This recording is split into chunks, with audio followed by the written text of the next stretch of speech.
So the first issue comes out November 22nd, 2017, and then it's a 12-issue series. It's unlike any story that I've ever written. It's unlike any story that Gary's ever drawn. The last comic book I wrote was DC Universe Rebirth #1. There's a piece of that book that relates to the story DOOMSDAY Clock that I'm doing with Gary Frank and Brett Anderson, and that is, we hinted that somebody had been messing with time, somebody's experimenting with time in the DC universe, and we reveal a hint that that is Dr. Manhattan.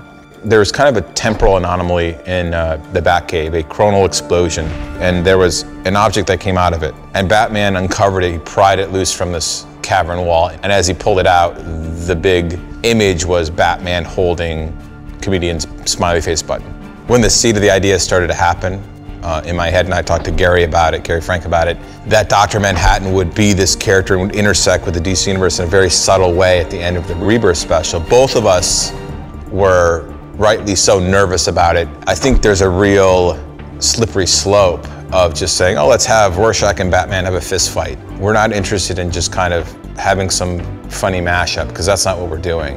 What we're trying to do is take the philosophy and the tones and the thematics of Watchmen and some of the subjects they dealt with. And Watchmen has a very specific thematic and viewpoint, and the DC Universe has several, but ultimately one.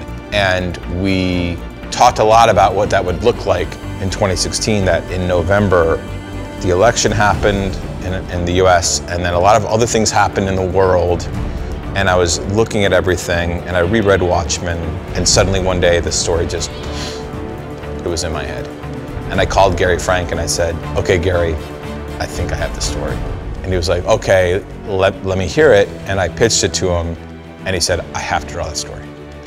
The book is, and Gary and I have studied Watchmen and looked at Watchmen, read it, and of course love it. And we want to do our own thing, but at the same time you want to play into some of the structural tenets that that book created, and some of the dynamics and some of the tones it created. And so although we have a book that is very, I think, dramatic and mysterious and intriguing, it's also a little quirky. The characters are a little off, the characters that we're playing with. And it'll be very apparent in issue 1. There's a bit of humor to it, I think, in a very odd way. But our main word, if there's one word for it, is thought-provoking. And we want people to think about it. They can think about it in fun ways, they can think about it in serious ways, but whatever's happening when they're reading the book and they're in the book, or when they reread the book, that they'll really just think.